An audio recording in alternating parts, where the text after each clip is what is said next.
Welcome to Mapping the Data Center Industry, Who Benefits, Who Calls the Shots, and What Do We Do About It? My name is Sophie Song, and I'm the Data Center Policy Fellow at AI Now. Next slide. A little about the AI Now Institute. AI Now is a policy research organization that pushes back against the trajectory of the AI industry away from commercial surveillance, concentration of power, and lack of public accountability. We're a member of the Data Center Working Group, a multi-state cross-issue working group fighting to stop the data center build-out and for a future where our technology and energy infrastructure serves the public good, not corporate interests. We offer support for specific site fights, a biweekly working group for folks focused on regional and state strategies, and strategizing on federal policy and nationwide advocacy. Next slide. This is our 6th session of our data center policy and practice training sessions. This is based on our North Star Data Center Policy Toolkit, co-hosted with the Data Center Working Group. If you missed last week, you can watch the recording of our 5th session focused on tax subsidies and transparency in the link in the chat. Next slide. A little about the North Star Data Center Policy Toolkit.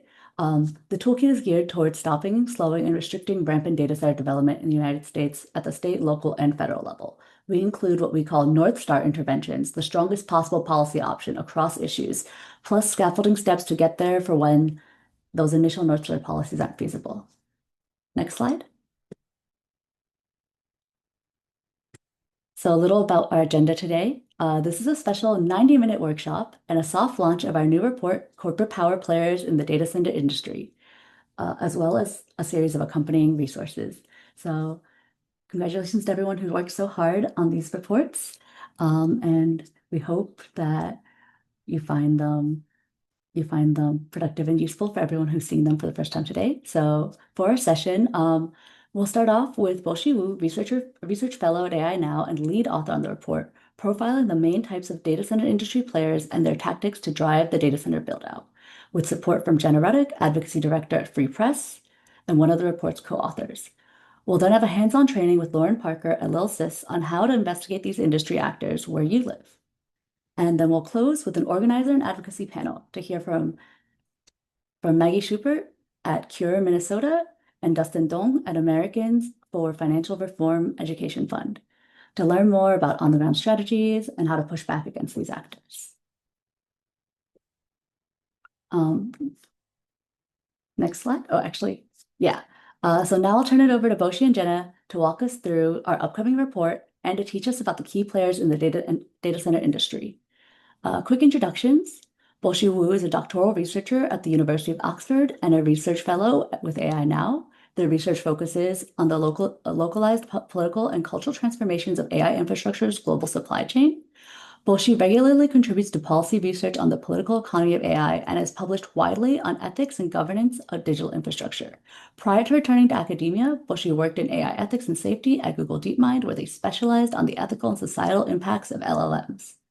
Jenna Ruddock is the advocacy director at Free Press, where she supports the organization's policy, legal, and communication work across issue areas with a focus on technology, surveillance, and dissent.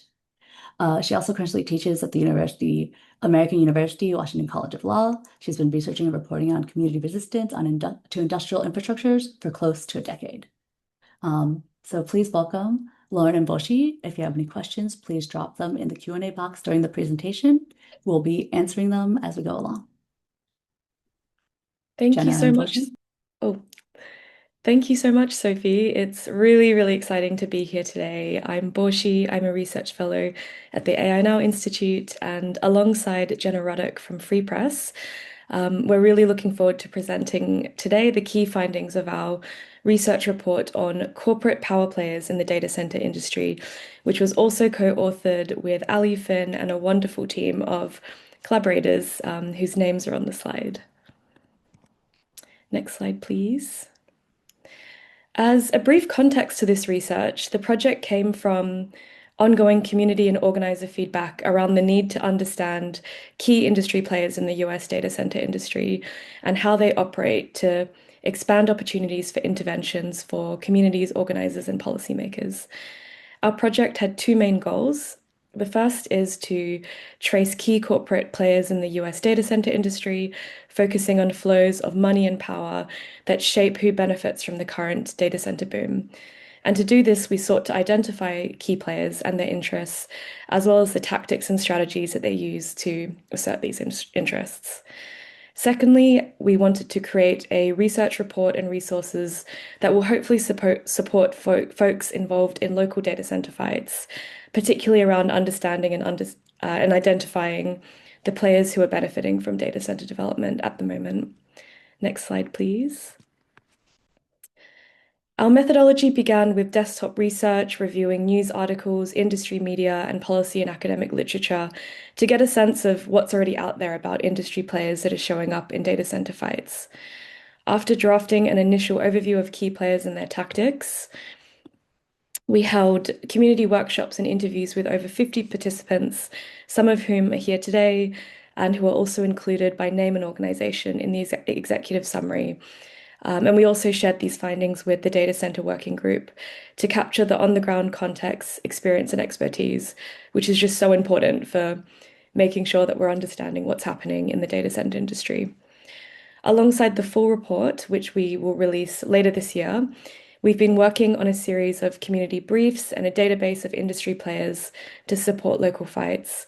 And as a preview of this research, we're dropping this in a chat link, a working draft of the report, the executive summary, and community guidelines, as well as our developer and private equity database, which will also soon be available on the website that you see on screen. Next slide, please. Just quickly on, I guess, what you'll find in terms of tools. The developer and private equity database comes from community feedback about the need to understand where and how these players are showing up in the industry. And the database will be continuously updated through a submission form, which we'll share later on as well. And to accompany the full report, we have so far a set of 6 community briefs that cover key players and their playbook.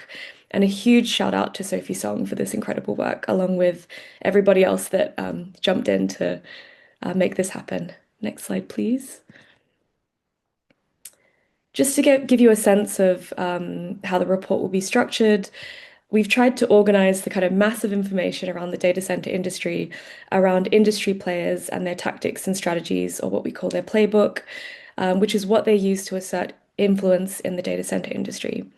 So by industry players, we're thinking about companies and organizations that shape the industry through funding, building, operating, or powering data centers, as well as their underlying infrastructure. And by tactics and strategies, we are looking at the how of corporate power. So what actions are taken by industry players to assert their business, financial, and political interests. And these players are important to focus on because we find that local fights aren't just contending with big tech players who have been visible in the media, but a broader ecosystem of players whose extractive relationships with local communities are really shaping the material impacts of data centers on the ground. And by incorporating this lens of corporate power analysis, our research highlights how these players are profiting from the current build-out, and therefore why they're incentivized to push false narratives about the inevitability of AI. Next slide, please. Thank you. Building on the expertise of local communities and advocates, our findings affirm how the data center boom is cementing power and profit for industry players who are already powerful. So not just big tech and AI labs, but also developers, trade groups, financial firms, and the utilities and energy sector. And it's worth noting that although some of these categories are fluid, we find them useful to help understand when these players are showing up in local fights and across the data center's lifecycle, from project planning and financing to design and construction, and the ongoing operation and maintenance of this infrastructure. And as a quick note on scope, even though we don't capture state actors here, you'll see state actors popping up across the research as mediators and facilitators of corporate power.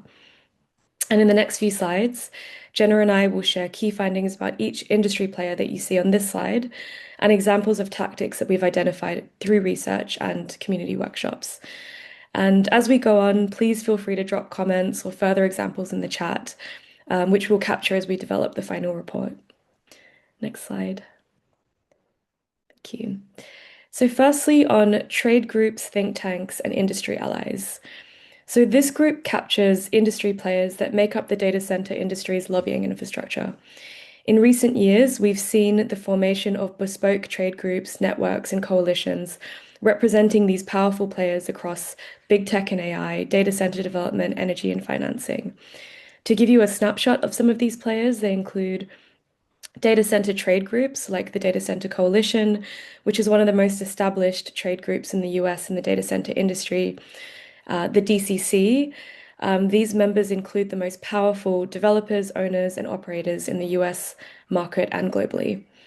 We've seen newer AI trade groups pop up, including the AI Infrastructure Coalition, who share a lot of key corporate members with the Data Center Coalition, as well as state-specific technology trade groups like the Northern Virginia Technology Council, who represent the interests of regional tech companies and startups, often forming and facilitating public-private coalitions to push industry aims.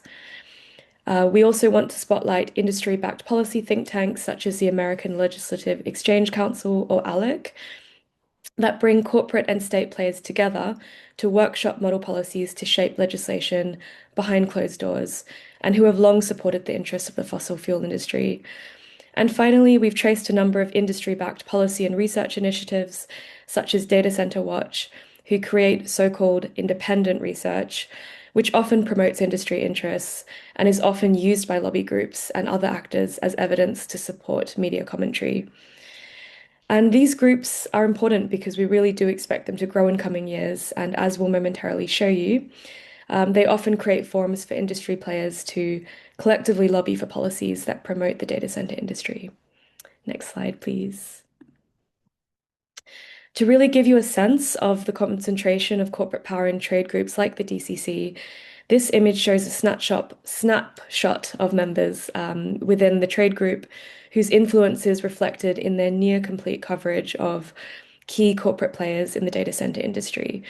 These include big tech companies like Amazon and Google that own over 70% of the world's data center infrastructure, data center developers like Equinix and Aligned Data Centers, who are some of the most prominent developers in the US market, as well as developers like Digital Realty that are often structured as real estate investment trusts, which enable them to run large data center portfolios that are purchased and leased to generate income. And we'll talk more about these actors when we get to developers. And of course, to learn more about these companies and more, please see the database, which will hopefully continue to build out as well with your feedback. Next slide. In our research, we've identified 4 key tactics and strategies in this industry sector's playbook.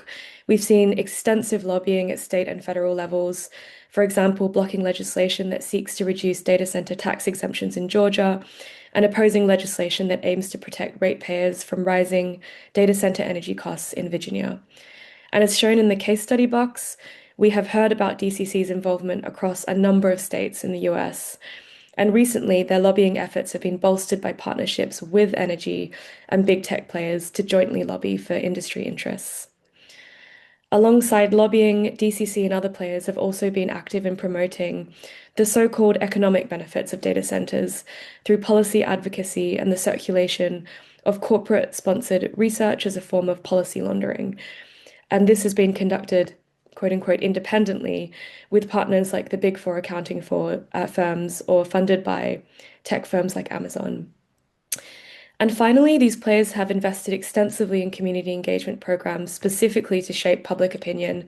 Or in the case of DCC, this has involved funding the not-for-profit Virginia Connects, which has been found to send flyers and text messages to residents in Prince William County, Virginia, where there is an ongoing data center fight. Next slide, please.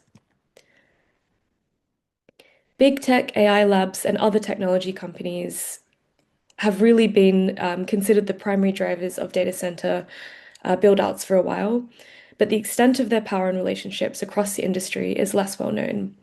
So these actors include big tech and AI labs, so companies like Amazon, Google, and Microsoft, who drive demand for computation through the AI labs that they fund and partner with, like DeepMind and OpenAI.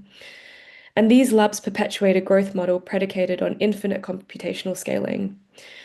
We refer to these players as labs to highlight their focus on AI research and development and the unique financial relationship and dependence that they have on big tech companies. We also see traditional technology firms like Meta and Oracle in the game pivoting towards AI-driven growth models and investing heavily in data center capacity. And along with big tech, these companies have enjoyed massive valuations in recent years, which have enabled them to roll these into data center investments. And just to give you a sense of their monetary power, in the first 9 months of 2025, Amazon, Microsoft, Meta, and Google spent an estimated $360 billion on capital expenditures, mostly building data centers across the US. Next slide, please. For this player, we cover 8 tactics and strategies that make up their playbook, and I'll try and run through them relatively quickly so we're on time. So, firstly, impeding local democracy through the use of NDAs, shell companies, and backdoor deals that promote corporate secrecy while evading public scrutiny. And I've lost the slides, but I will keep going as they're coming back. And to give you a sense of how common this is, researchers from the University of Mary Washington found that in Virginia, 25 out of 35 localities with existing approved or proposed data centers have NDAs in place with big tech or developers. And local officials have felt pressured to sign NDAs to stay informed about development plans, while also feeling unable to share this information with the public and adhere to public accountability. Rather than being narrowly focused on proprietary technology or similar trade secrets, NDAs prohibit public sharing of broader business plans or information deemed non-public. And we've heard that this has included important information around projects' land, water, and energy usage. In Virginia, as one example in the case study, an NDA between Spotsylvania County and Amazon designated water and sewage usage as well as data center design as confidential information. We also cover an increase in lobbying activities from these players, including partnerships with all the players and their trade groups that you saw on our slide of players in the industry as a way to deepen their control across the data center market. We have looked at circular financing deals based on debt and equity markets that tie data center profitability to speculative growth in AI markets and energy procurement strategies for data center investments, which have resulted in the corporate capture of energy markets and the entrenchment of fossil fuels as the energy to power data centers. Next slide, please. We have also traced speculative nuclear deals through direct acquisitions of nuclear plants or long-term supply agreements, and examples of companies like Meta initiating performative community benefit programs that promise local schools and jobs, as well as local water and renewable energy projects. Companies have also targeted Indigenous and rural communities to influence data center development, including through sponsorship of tribal governance and community forums. Finally, we have seen recent examples of companies co-opting our policy demands, particularly around weak performative commitments to pay for the costs of data centers and more. Next slide, please. The next players that we cover are data center developers. So these refer to companies that design, construct, and operate data centers, and confusingly also include the big tech companies, which we've just outlined, as well as specialist data center development companies like Digital Realty and Equinix. As mentioned before, many of these developers are structured as real estate investment trusts or REITs, a type of company that owns, operates, or invests in many types of real estate that allows other entities to invest in specific portfolios or properties. This allows companies to invest in data centers as income-producing real estate, while benefiting as well from lower taxes. And we've also seen the increasing involvement of real estate and land management firms in the data center boom. Companies like JLL Real Estate and Texas Pacific Land are acting as the brokers of data center land and energy infrastructure, and they're benefiting from the boom by preemptively prepping land and energy, including gas, coal, and nuclear, to attract developments. Next slide, please. In terms of their playbook, we see developers seeking market control through strategic acquisitions of smaller data center operators and promoting rent-seeking behavior across consolidated markets. This is associated with the rise of integrated land and energy or powered land deals as a way to fast-track development while also entrenching the industry's reliance on fossil fuel to power data centers and pushing decision-making from local to state jurisdictions. Developers are driving investments in speculative nuclear energy deals, often alongside big tech and private equity partners. And like big tech actors, we also heard many examples of the use of NDAs between municipalities and developers to explicitly hide project details from local communities. And amid what is essentially a land grab dynamic, we've observed jurisdiction shopping across states and localities and pushing through rural land grabs with an equal burden on historically marginalized communities. As one example in the case study box, Black residents in a rural South Carolina community are fighting a proposed data center accompanied by a $5 billion gas power plant and pipeline that was previously rejected by a predominantly white county in Georgia. Next slide, please. And now, actually, I get the pleasure of passing over to Jenna to take you through the rest of the presentation. All right, I'm going to jump right into it with another industry making really big moves in the data center space. We're going to cover a lot in the next three sections in a short amount of time, so it'll be a speed run. Private equity is an industry that raises capital from private funds and investors to purchase majority ownership stakes in companies, often restructuring or taking day-to-day operational control of businesses. The world's largest and most powerful PE players, including BlackRock and Blackstone, which I'm sure folks have heard of, have expanded investment portfolios across data center construction and operation. According to Americans for Financial Reform, PE has invested nearly $200 billion in data center related deals since 2022 and was behind 80 to 90% of completed mergers and acquisitions in this sector during that period.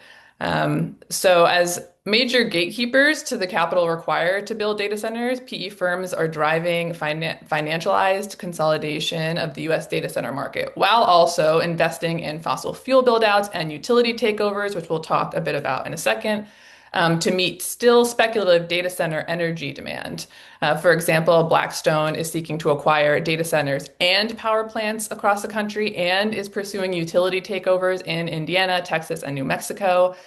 These acquisitions are imposing an opaque, extractive, profit-driven model of operations on basic services, often at the expense of residential users.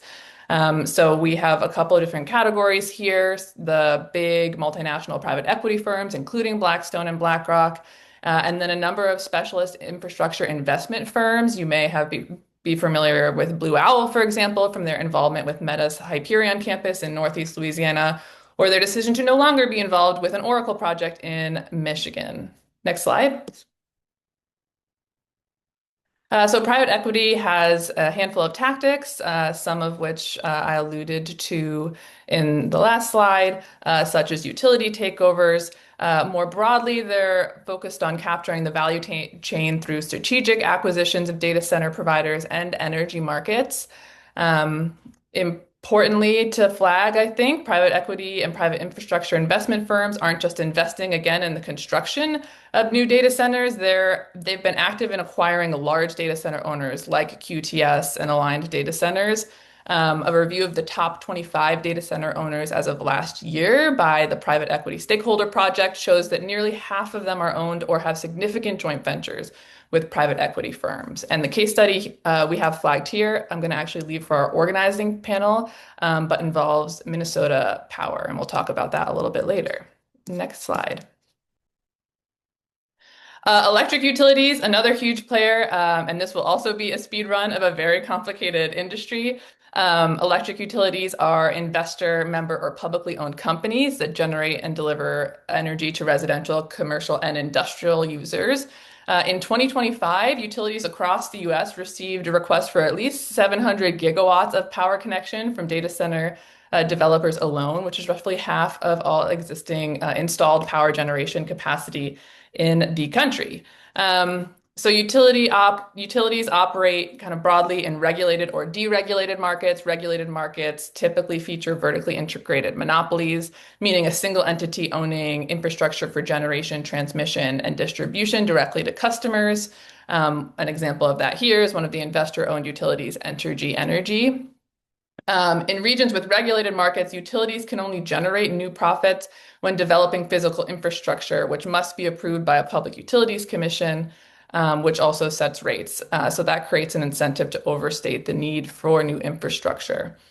So we have kind of a handful of categories of players, which is not exhaustive of folks in the utilities industry. You have investor-owned utilities, which are for-profit, shareholder-owned companies that serve the majority of U.S. electricity customers in both regulated and deregulated markets. We have publicly owned utilities and utility cooperatives, two different models, both not-for-profit entities that are owned respectively by local governments or members. In some states, public utility commissions are involved in regulatory oversight of these entities, but in a more limited capacity than the big investor-owned utilities. And there are independent power providers. So these are companies that own a portfolio of power generation, including gas, coal, and renewables. IPPs can either compete to participate in deregulated markets or can form direct deals with end users like data centers, which we're seeing increasingly. Next slide. A couple of the tactics we wanted to highlight include the big one, topic of discussion, I would say, is in regulated markets, exploiting those regulations to push data center costs onto ratepayers to subsidize the build out of new infrastructure. We also have more lobbying around sales tax exemptions for data center and infrastructure construction. Again, we're seeing NDAs pop up. This is a common tactic across industries and collaboration with fossil fuel players to jointly lobby. A huge example coming out of Louisiana again is Entergy, which is an IOU operating across Louisiana, Arkansas, Mississippi, and Texas, is helping to build 10 new gas-powered plants in Louisiana, specifically for one Meta data center campus. Next slide. All right, this is our last category, and an appropriate one to end on. I call the fossil fuel majors the big baddies. This is the reason I started working on data centers in the first place. They are really helping to spur the data center industry's reliance on fossil fuels, which is undermining broader climate and environmental justice commitments in the US and abroad. The current data center build-out in the US is predominantly fueled by fracked gas, but has even prompted utilities to delay the retirement of coal-fired power plants. And in many ways, the energy industry walked so the data center industry could run in terms of tactics. If we want to go to the next slide. Tactics deployed by data center developers and big tech, including the strategic use of NDAs and flexing lobbying influence through a constantly revolving door, mirror strategies that have long been deployed by the companies that are building power plants, laying pipelines, building export terminals, and otherwise participating in the extraction and distribution of fossil fuels.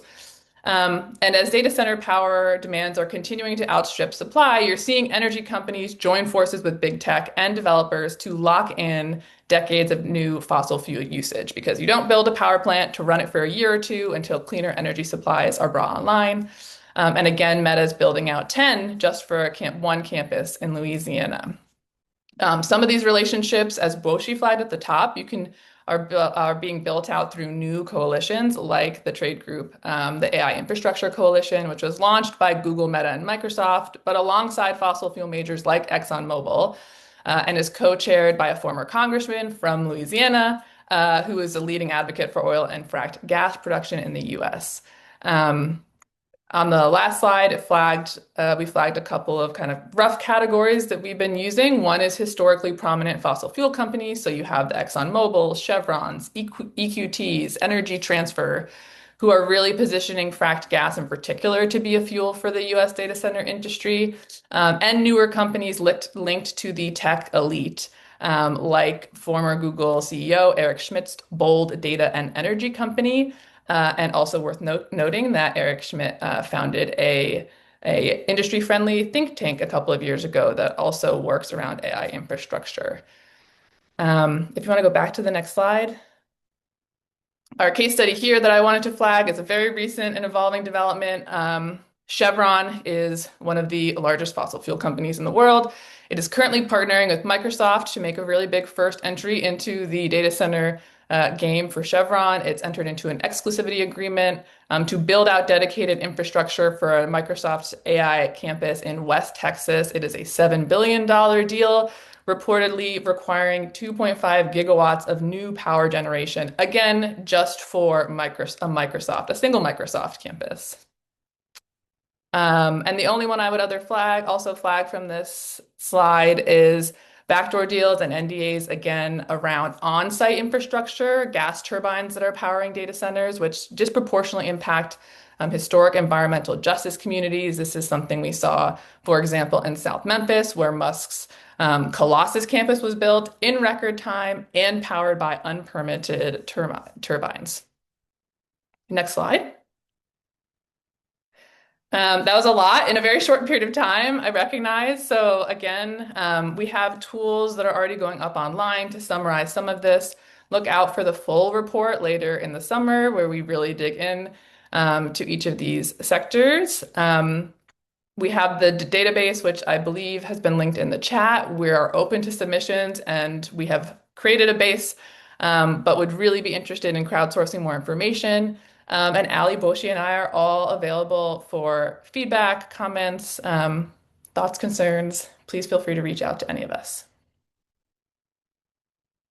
All right, I am kicking it over to Lauren, I believe. Yeah.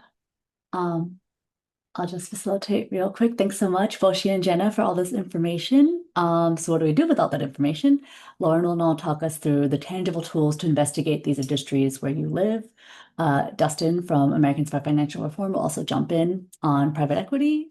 So quickest of introductions, Lauren Parker is a movement researcher and trainer based in Philadelphia. They're a senior research analyst at LittleSis, where they primarily support base building campaigns confronting corporations, politicians, and universities. Dustin Dong is a research associate at Americans for Financial Reform. They undertake research across all of American for Financial Reform's research areas, but specialize in climate justice, housing, cryptocurrency, private equity, and money and politics. And I'll kick it off to Lauren. Take us from here. All right. Thank you, Sophie. Hi, everyone. I'm Lauren Parker with LittleSis. So we just heard a really incredible overview from Boshi and from Jenna about who are the major players in the data center industry, what are some of the tactics that they employ. So these groups are often massive, they're powerful, they're opaque oftentimes, so it can be hard to know who you're up against and how to fight them.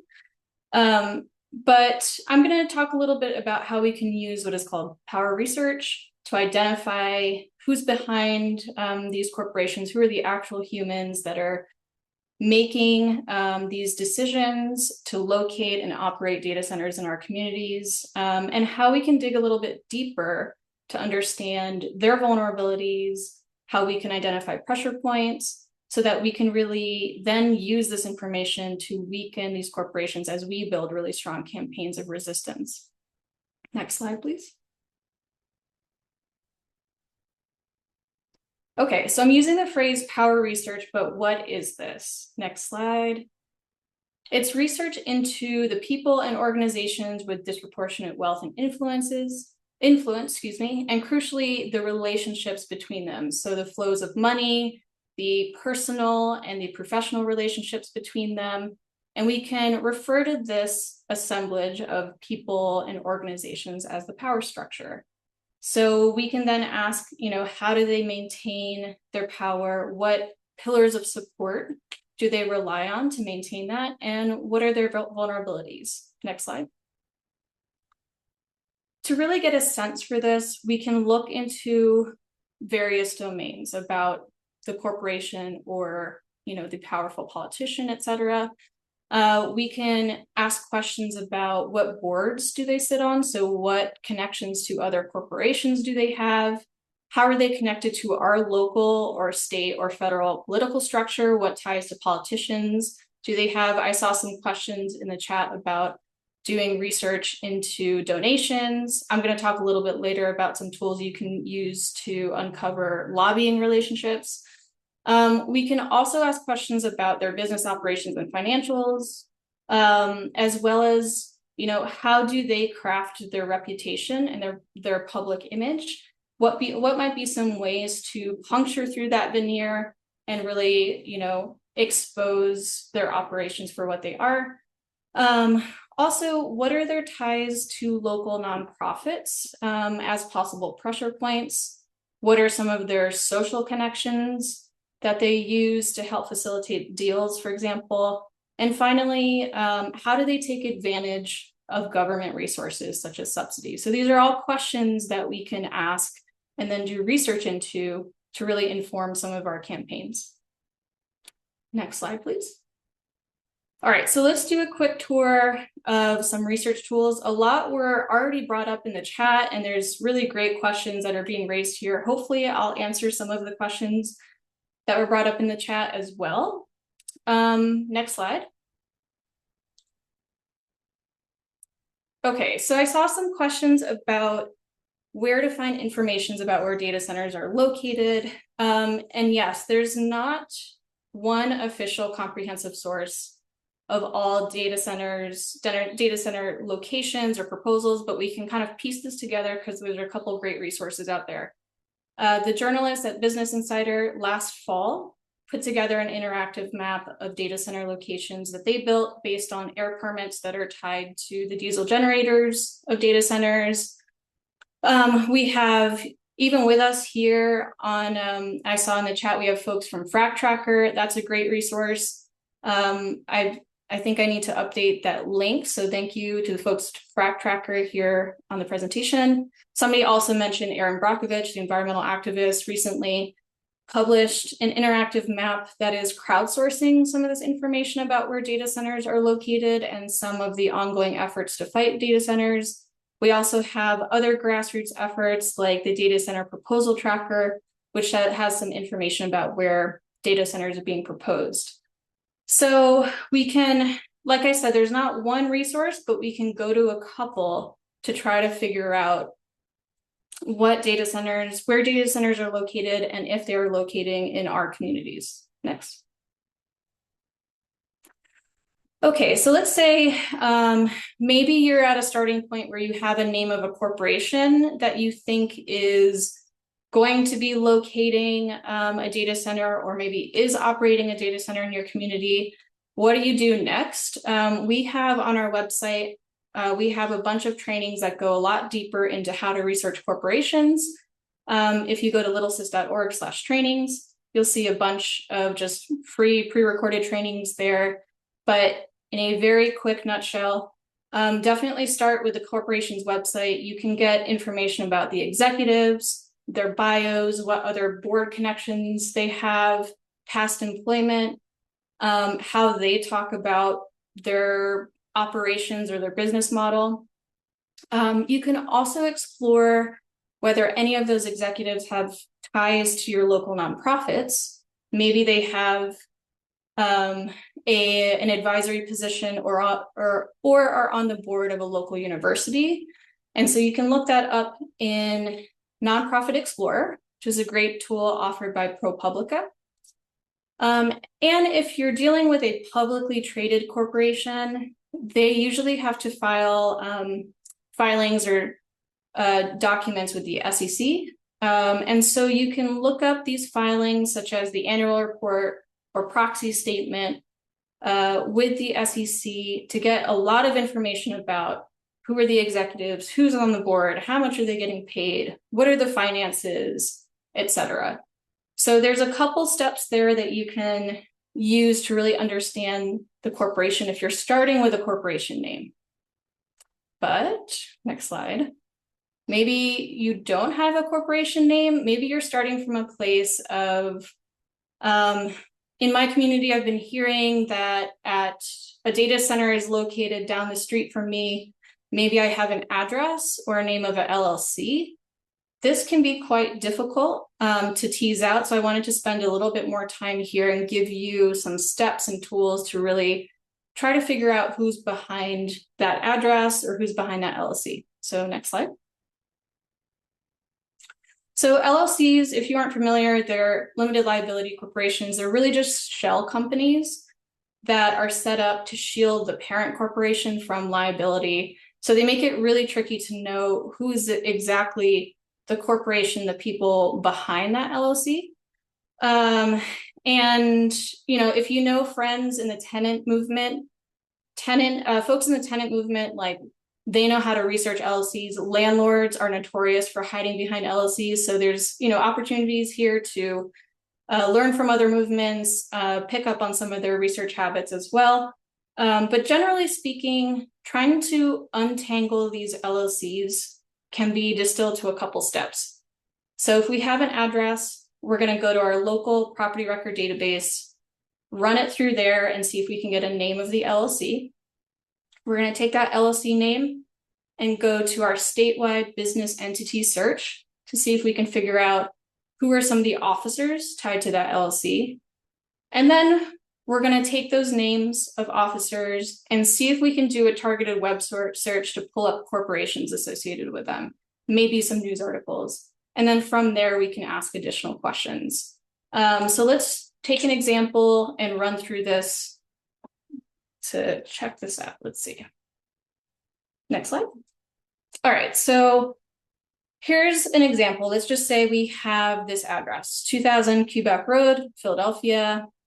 What is the first step? Let's see, who owns this? So the first step, next slide, please, is I'm going to go to my local property record search. So what I'm going to do is do a web search. I'm going to take the name of my city or town and then the phrase property record search or property records database and see if I can locate the website that is run by my local municipality for searching property records. The one for Philadelphia, where I live, looks like this. I'm going to search for this address and see a couple pieces of information. We're going to see the owner is listed as this LLC, Navarro DC Assets. Who's that? We don't know. Next slide. We're also going to see a mailing address. Note, this is where things get tricky. Mailing address usually refers to where they receive tax documents. It could be the address of the corporation. It could be their accountant, their tax professional, etc. So that is a little separate rabbit hole that we can go down and try to figure out. But let's take this name of the LLC and go to the next step. Next slide. All right, so I'm going to try to run that LLC name through what's called a business entity search. Usually these are run by the state Department of State website. So what you can do is just do a web search to search for your state and the phrase business entity search and see what website comes up. I will say sometimes this is not available. Sometimes you have to call your state government and see if you can speak with someone. I've usually had good results by just making a couple phone calls and asking, some of the representatives where I can actually find some of this information. Sometimes you have to go in person. But here in Pennsylvania, we do have a business entity search. Next slide, please.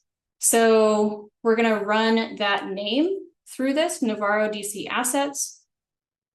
Because there can be so many LLCs with a very similar name, you don't want to get pointed in the wrong direction. So make sure you're looking at an exact match. So we have Navarro DC Assets LLC. Next slide. We have a couple pieces of, previous slide, please. We have a couple pieces of information here that we're going to focus on. It's small text, but we can see a couple officers, or they say governors, affiliated with this LLC. We have someone named Lair Lilly. We also have above that a different address. Not sure what that is, but we can go down a separate path and do some searching on that address to see if it links to a corporation that maybe is the owner here. But let's take that person's name and do some searches on her name. Next slide. And just a side note, if you're kind of hitting a wall with a business entity search, there's another website that you can try called opencorporates.com. I would first try to locate your state's business entity search since that's the official source, but Open Corporate's also a good resource. Next. All right, so we have this name.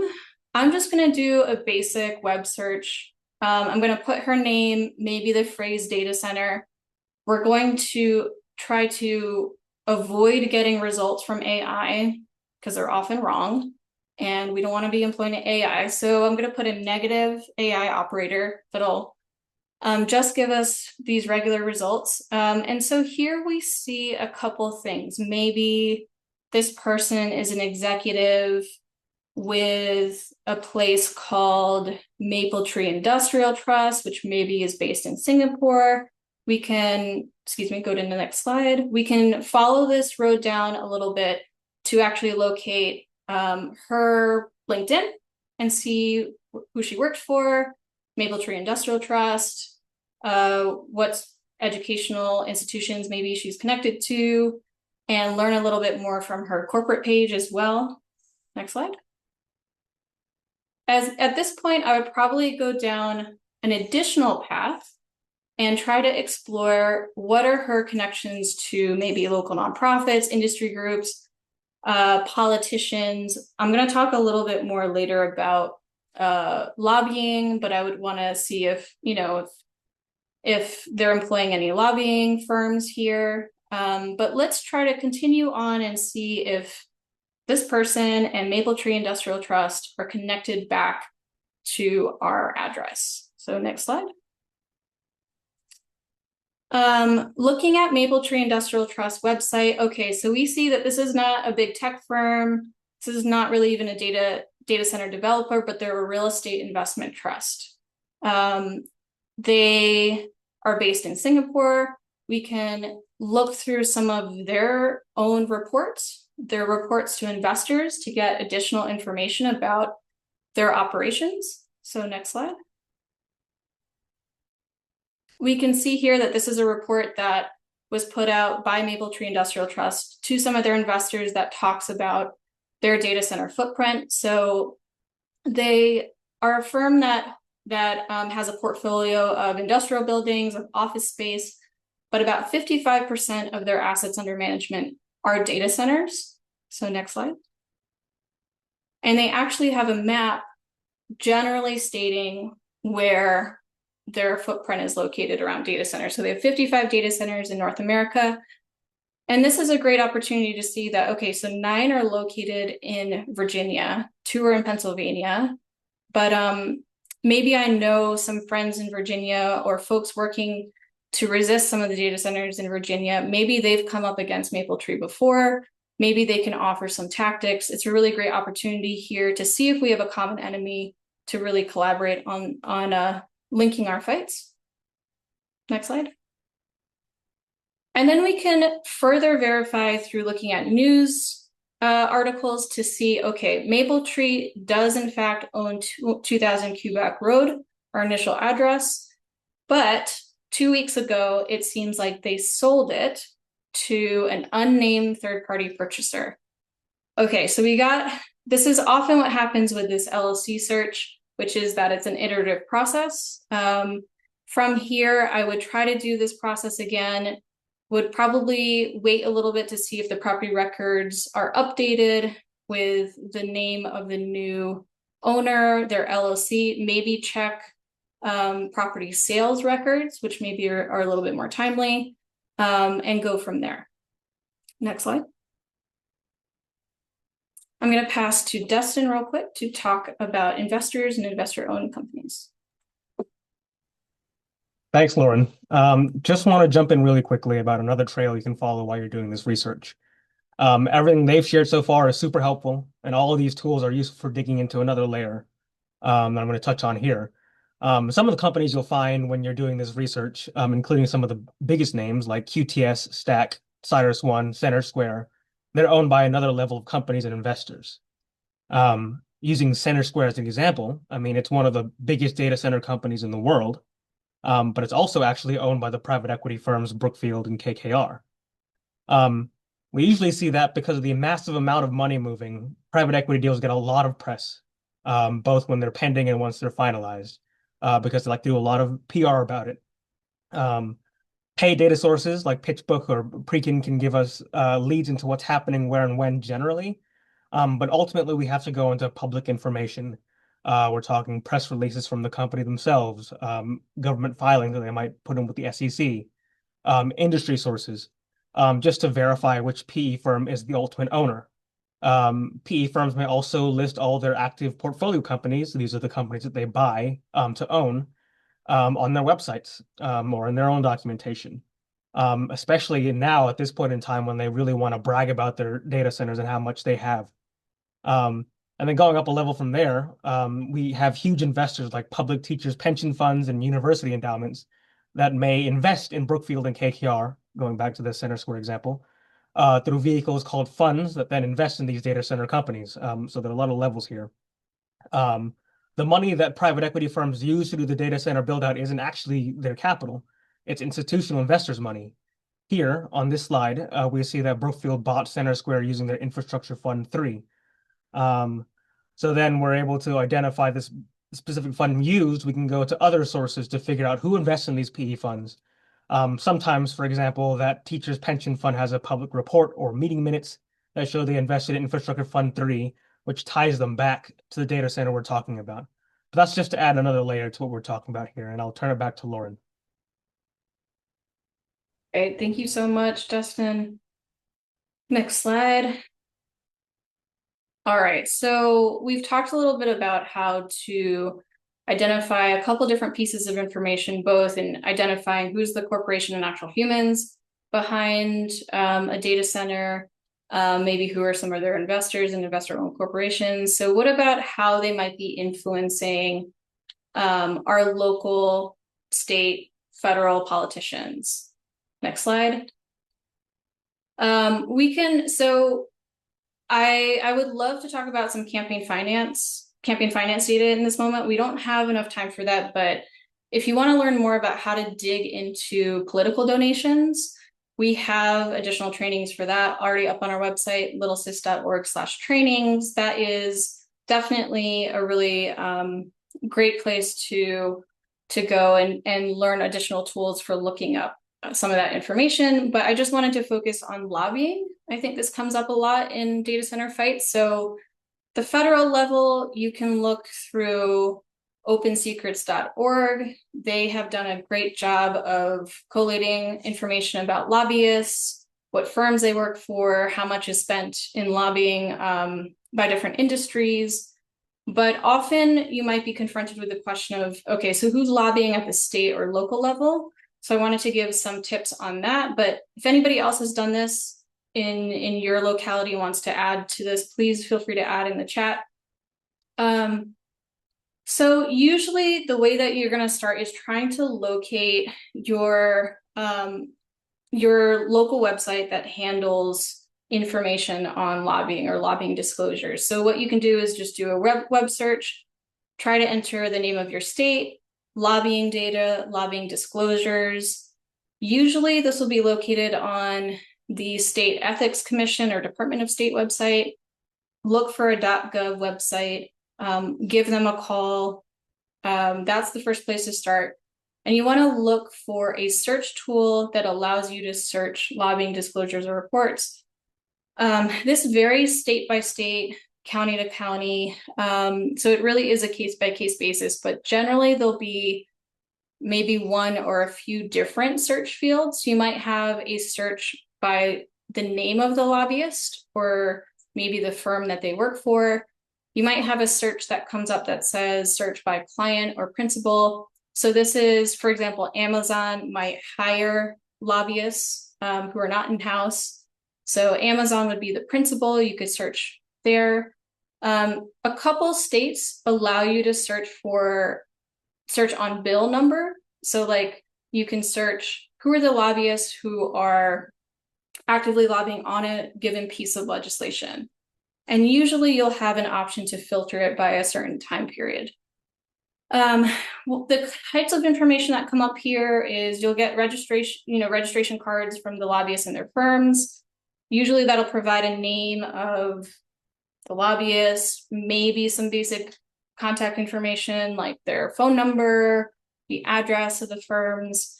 You can also usually see some sort of regular disclosure of expenses spent on lobbying, maybe compensation for their lobbyists, sometimes the positions that they take on bills and what issues they're lobbying on. But let's go through maybe the best case example. This will be different depending on your state and locality, but let's go through a little example here. Next slide. Okay, so Wisconsin has very transparent lobbying data, so it provides a really nice example. Again, this might be pretty different depending on where you live, but if you go to lobbying.wi.gov, you can follow along quickly. Next slide. And so you'll see a screen like this, and you can search. Here it gives you the option of searching by, who's lobbying, and then basically the topics that they're lobbying about. We can search by who is lobbying. Next slide. And we can search for companies such as Amazon. We can see a little bit of information about the bills that they're lobbying on, their expenses, their contacts, etc. Here, so in Wisconsin, it really provides a nice view into all the different groups that are lobbying on a certain bill. So next slide. It gives us something like this, which if you kind of look closely at this very small text, apologies, you can see we have data center operators, we have construction groups, we have even some real estate, which is not shown here, but further down on the list, and even some labor groups that are all, energy and utilities corporations that are all sort of lobbying in support of a bill that would give additional tax breaks to data centers. So looking into lobbying data can give you a sense for this political nexus around data centers in your state or locality. Next slide. And then finally, you can look to see what firms various corporations are consulting with, who are they hiring as their lobbyists, and who is the lobbyist then working with. You can see that this person, Ryan Murray, is working as a lobbyist for both Amazon and Alliant Energy, who are both trying to put forward a subsidy bill. Next slide. Again, we have more information on our trainings page. Next slide. And of course, these aren't the only sources of information. There's, you can learn a lot by attending your legislative hearings, doing right to know requests, looking through industry press to see more about deals. Our good friends at Good Jobs First have put together incredible research on data centers and have trackers on subsidies and violations that are so easy to use and have incredible, just detailed information about both subsidies and violations. Also, talking to people in your community is going to be extremely fruitful as well. Next slide. Okay. Thank you all so much. If you have any additional questions on research tools, feel free to contact me.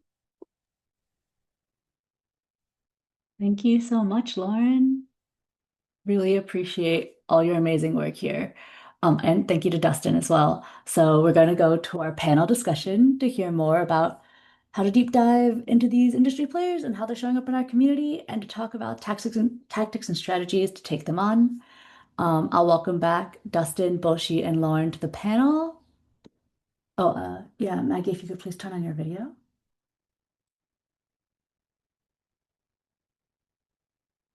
All right, great. So let me introduce Maggie real quick and we'll jump right into it. Maggie Schubert is the Director of Strategic Initiatives at Cure, a Minnesota-based rural community advocacy organization that works to bring rural voices and perspectives to bear in places where decisions are made about our climate and energy future. We'll be posting a slightly longer bio of all of Maggie's great work in the chat, but just in the interest of time, I want to jump right into our conversation. So we'll do a couple rounds of questions, and first we'll start with Maggie. Let's talk about how these industry players show up on the ground. So Maggie, if you could talk us through your fight in Minnesota against private equity takeover, of your utility, Minnesota Power, and how is that tied to data center development? Sure, yeah, and thank you for having me. I have one slide to sort of help answer this question, if someone could put that up. So we really came into this issue back in 2024 when it was announced that one of our utilities in Minnesota, Minnesota Power, and rather its parent company, Elite, was going to be acquired by a partnership of private equity entities, including Global Infrastructure Partners and the Canadian Pension Plan Investment Board. I will note that at this time in spring of 2024, we weren't really thinking about data centers in the context of this acquisition. That was to come, I will say. So I won't go through every step in this process of the acquisition. That's what the slide is for. But we were formal interveners in the regulatory process at our Minnesota Public Utilities Commission, which had to approve this deal. And that involved, among other things, a contested case process before an administrative law judge. And so we were, as I said, formal interveners in that. So that involved a really robust evidentiary process with hearings where we and other parties brought a variety of experts for us, including the private equity stakeholder project, who I saw was here. So hello and thank you. And also a whole series of public hearings and public comment processes, which we had really enormous public engagement, as you might expect in a process like this. And we had a really big win there in terms of the opposition to this acquisition when the administrative law judge found after that whole process, she made a ruling, notably a non-binding ruling, but a ruling that this acquisition was not in the public interest, and her recommendation was that the public utility should deny it. Ultimately, as you will see from this slide, in October 2025, the deal was ultimately and unanimously approved by our Public Utilities Commission. So a couple of things I think I'll just highlight from this process. I have this as one that brings us back to what I originally said about data centers not originally being on our radar when it came to this acquisition and our concerns.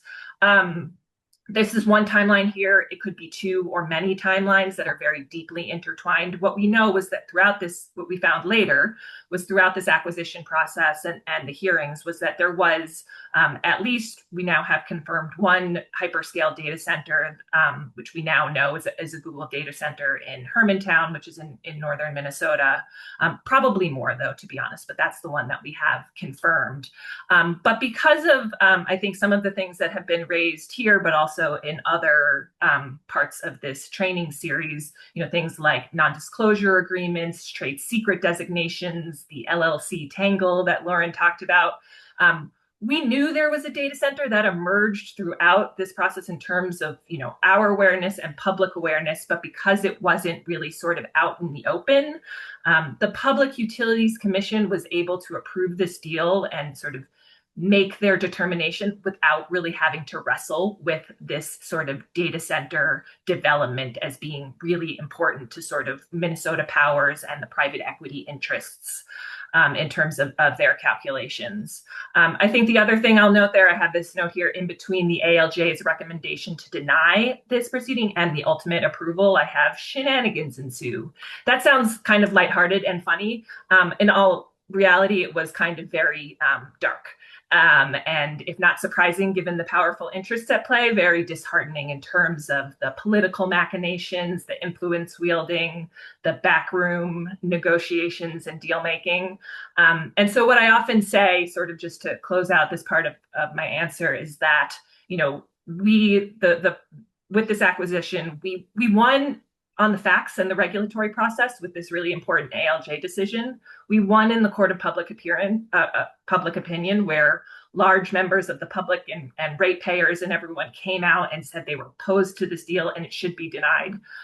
But we lost in the political gamesmanship. And these other two parts weren't enough power building to counter sort of, I think, the political influence wielding. And we can maybe come back to that later. Yeah, thanks so much, Maggie. I think a follow-up I have is, can you describe how that's everything that happened in Minnesota is a harbinger for this moment, and how is that connected to the broader moment around data centers that we're seeing now? Yeah, I mean, we were the really the first in terms of these recent private equity acquisitions of a utility. And as I said, there are challenges to being the first, including in the fact that early on we didn't really sort of have an understanding of how data centers were at play here.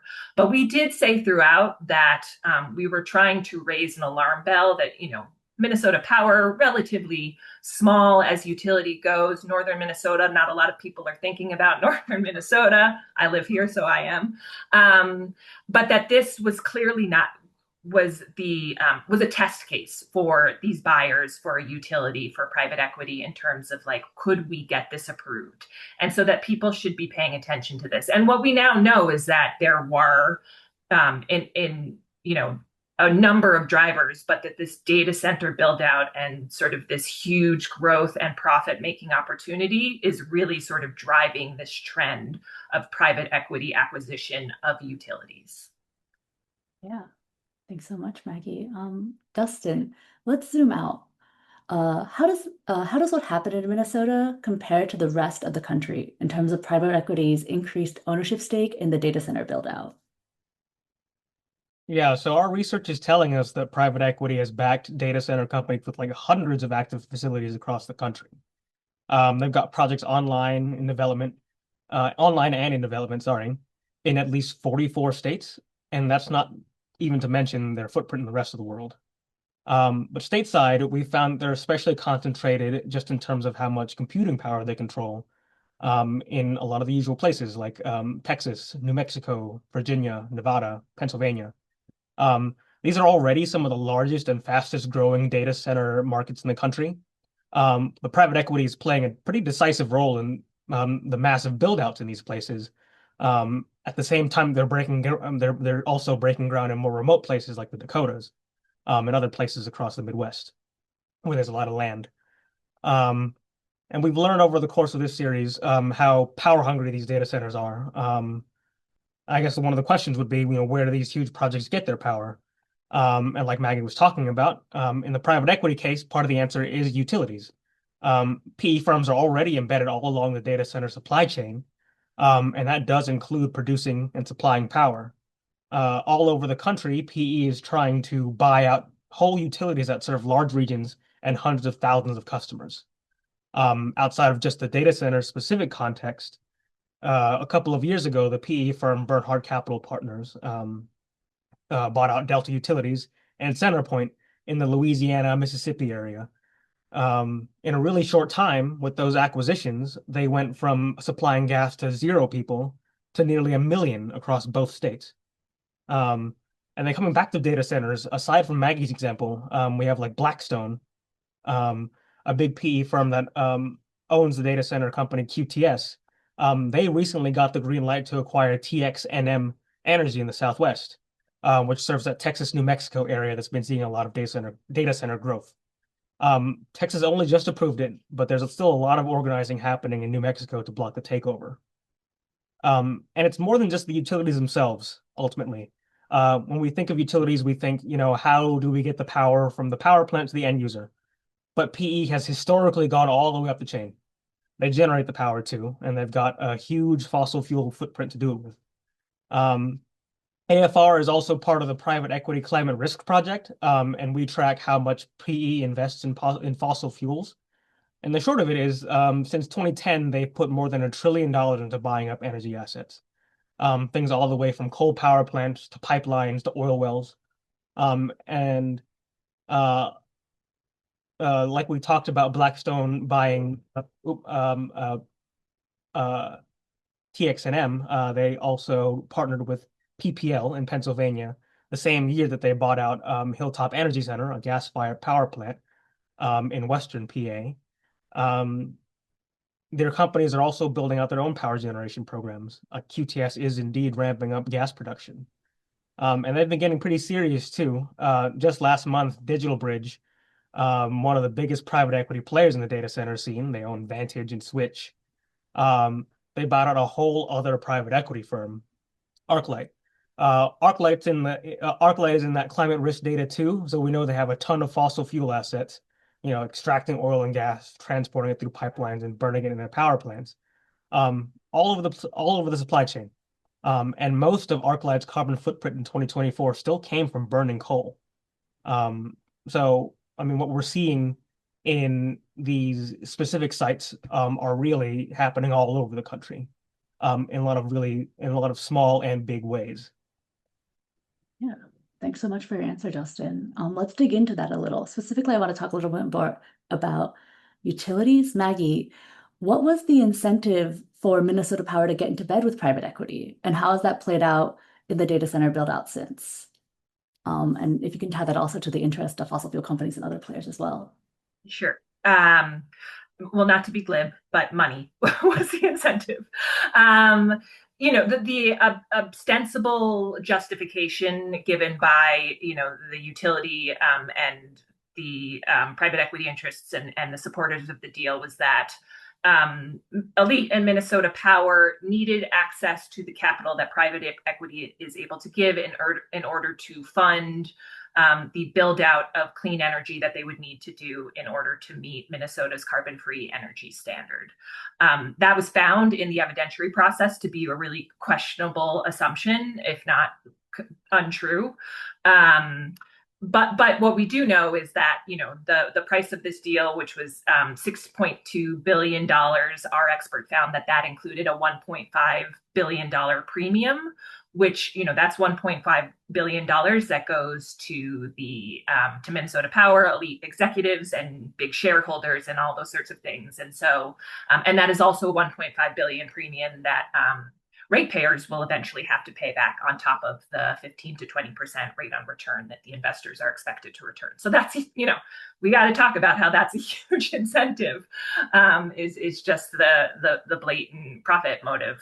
I think, of course, more generally, what, the interests in is all of these players and how data centers tie in is that, utilities have been, from the investor side, a stable but not a very exciting investment for many, many years, like a good investment, but not very exciting. And what we are seeing with data centers and also from the utility interests is that, their ability to make profits, as was talked about, I think, on a past training session on energy, is based on their ability to build more.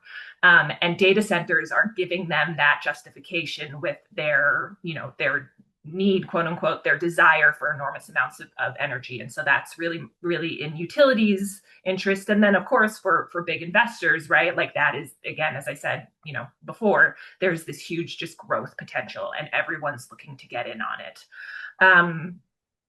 So, I mean, that's, I think, and where fossil fuels comes in is, of course, they are part of that player too. They are looking to see this growth in the fossil fuel interest or industry, and are really looking to take advantage of that.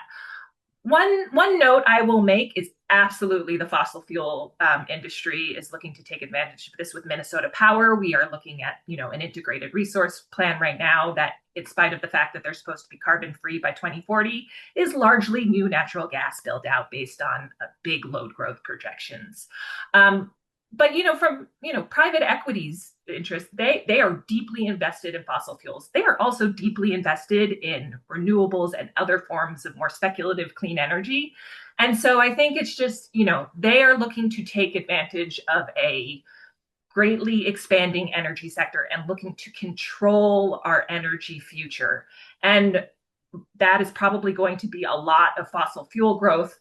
But even if it includes, this is where I get a little skeptical of some of these, promises of data centers are great as long as they bring their own clean energy. If it's an energy future that's slightly decarbonized, but still controlled by big tech and private equity, is that really an energy future that we want and is likely to have a lot of the same inequities, a lot of the same extractive practices that our current energy system now includes?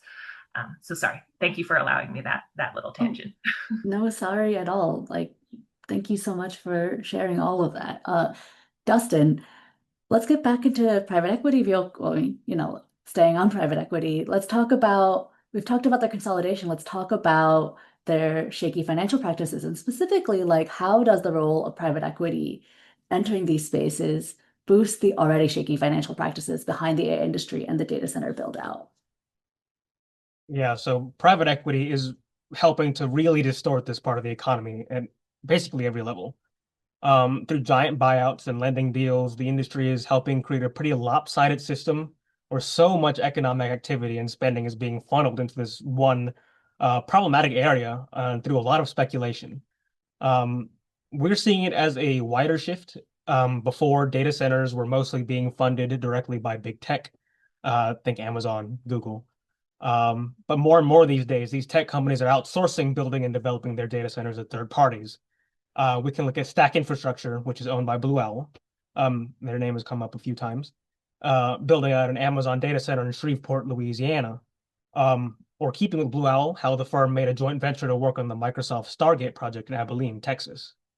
And that's kind of where real estate investment trusts, or REITs, and private equity comes in, really helping big tech get the debt to finance this overbuild off their own books. Morgan Stanley estimated that $2.9 trillion was going to go into data centers in the next few years, half from big tech, about 350 billion from private equity actually going into buying the companies and projects, but a much larger chunk, 800 billion by their estimate, from PE lending money through private loans to make those projects happen.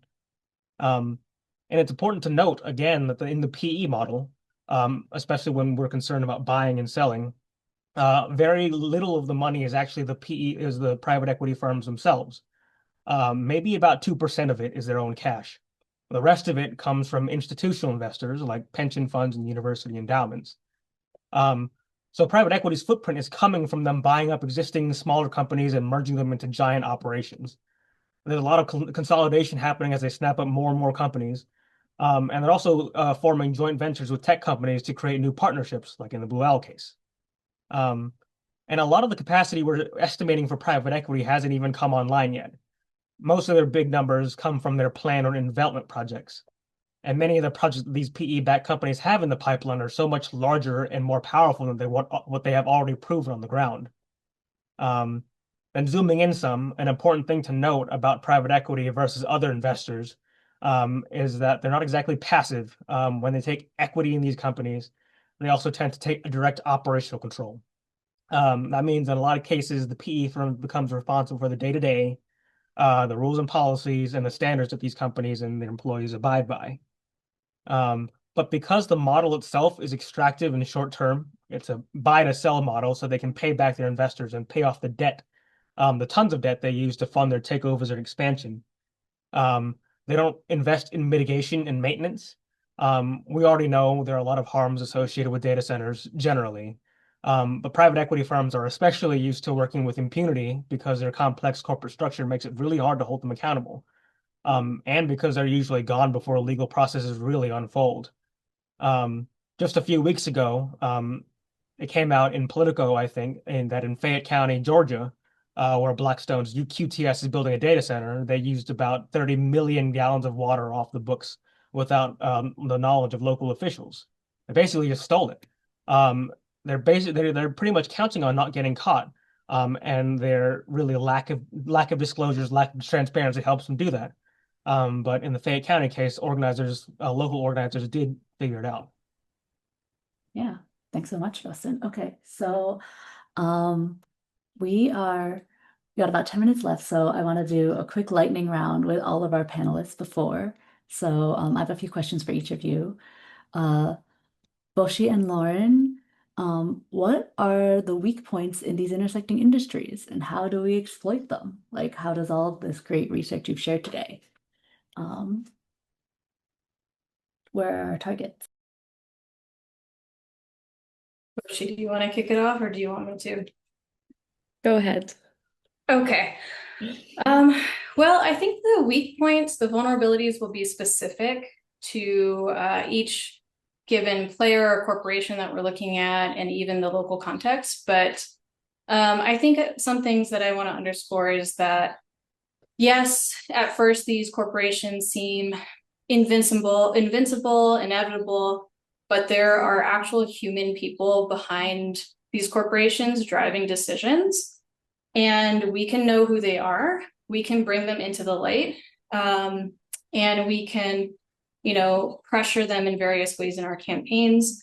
And so I think what's been really successful recently is the movements against data centers have been really successful in trying to puncture through some of these false promises about jobs or economic benefits and really tell the truth about the impacts. And so we've seen a sea change around this. That's been really beautiful to see in the last year or so. We can also, by doing power research, we can also understand where executives hold positions of prestige, even outside of their corporation. So where do they have these connections to other corporations, other nonprofits, where we can launch additional, pressure points. So do they have advisory positions, board positions at local universities? Can we show up at those meetings? Can we do some old-fashioned bird dogging? And we can look into how are they influencing our local politicians and make that known. And then finally, I would just say that, there's a lot of muscle memory and wisdom in our movement spaces from groups who have gone up against these corporations before. One slight upside of the consolidation of power that we're seeing right now in the data center industry is that there are fewer discrete enemies. We can learn from some other groups have gone up against our common enemies, whether they might be financiers of data centers who are also investing in weapons manufacturing or fossil fuels, or the commodification of housing, or corporate utilities. So we can learn a lot from groups who have already sort of engaged in fights with some of these massive corporations and learn from them to really just build intersectional movements. Thanks so much, y'all. Okay, Maggie and Dustin, 1 minute each for your final answers. Could you tell us real quick about the tactics you use to mobilize communities across Minnesota, especially in rural areas? And Dustin, what tools do people have to push back against private equity? Not just in terms of investigating, but breaking their hold over utilities and infrastructure. So Maggie first. So, we are still mobilizing around this process. The acquisition has been approved, but, there's going to still be multiple steps in this process, and also the relationship to the data center. A lot of our focus in terms of where the decisions are being made are at the Public Utilities Commission for us here. So that is a lot of sort of our process focus. And I think it'll be familiar for a lot of folks doing this work that, the mobilization tactics are getting people to engage in those processes, and so that's information sharing, political education, popular education, in order to sort of foster that engagement.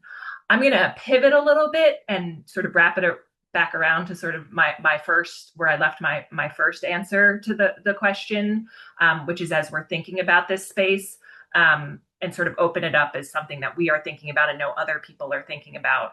We know, though, that those mobilization and engagement tactics aren't enough to counter the power in these institutions. And I think, and this makes, I think some people who are regularly at public utilities commissions a little uncomfortable, but I think we're really thinking, how do we politicize those decision-making spaces? Because, I think that's what we're going to need to counter the influence that we know these powerful entities, utilities, private equity, data centers have in these institutional decision-making processes. And so that is something that we and many, many others, I think, are trying to figure out. Thanks so much, Maggie. Dustin? Yeah, and do you mind if we could pull up that? Oh, there we go. So a lot of the success from a lot of these fights comes from the fact that people are going all the way up the value chain. They're naming the data center company and the bigger owner hiding in the shadows. And we at AFR have a report coming out this summer with a tool that will let people see where private equity is involved in this boom, which companies are active, what data centers those companies have online in development. But it's really about seeing corporate power coalescing in our neighborhoods. It's fighting through the nitty-gritty local level zoning and permitting, and really trying to just call attention to why isn't the real owner in the room today. And that's bringing the fight to the companies, naming and shaming, taking actions at corporate headquarters, not just in your own town. And in some cases, it's about highlighting and engaging the institutional investors. whose money is actually financing and tied up in these projects. A lot of the times it's workers' money, like with public pensions, going towards the PE funds that buy the data center companies. And you'll have cases where it's the regular people who are trying to save for retirement, ultimately financing their own dislocation, job loss, and community harm. And then at like the policy level, all the efforts to regulate both data centers and the use of algorithms in every aspect of our lives, moratoria, setting standards, are important strategies. So are the efforts to regulate the financial actors that are a big part of the bubble. And we think it's important to reset the balance so that we all get to decide just where, how, and when technology like this is deployed. And we're not just leaving the decision in the hands of a few companies and their billionaire owners. Yeah. And then any questions about the upcoming report, my email's on the screen. Yeah. Thanks so much, Dustin. All right, in the interest of time, I think we're going to wrap it up there. Thank you so much to our incredible panelists. Some quick announcements as we wrap up. Our next session of the training series is in 2 weeks on Wednesday, June 24th at 10 a.m. At 1 p.m. Eastern, 10 a.m. Pacific. It's on the Big Tech Nuclear Buildout and Data Centers, featuring AI Now's Dr. Heidi Clapp, Shai Morgan at Honor the Earth, and Hilary Flint at the Center for Oil and Gas Organizing. Next slide. You can check out our working draft of the Corporate Power Players in Data Center Industry report online now. We invite you all to contribute to our database. We're also sharing links for an EarthStar Data Center Policy Toolkit and how to sign up for our upcoming trainings. There's on Tuesdays through June, the Data Center Working Group, led by our partners at the Kairos Fellowship, are hosting a 5-part data center organizing training series that will cover key skills and techniques needed to build winning coalitions, strategies, and campaigns. And also, as always, if you want to get in touch with us, you can reach us at datacenters@ainowinstitute.org. Next slide, please. And if you want, and also if you want to get involved, here's information on how to reach any of our amazing panelists today and the interest form to join the Data Center Working Group. Thank you all for your time and joining us for this amazing panel. We'll see you all in a few weeks.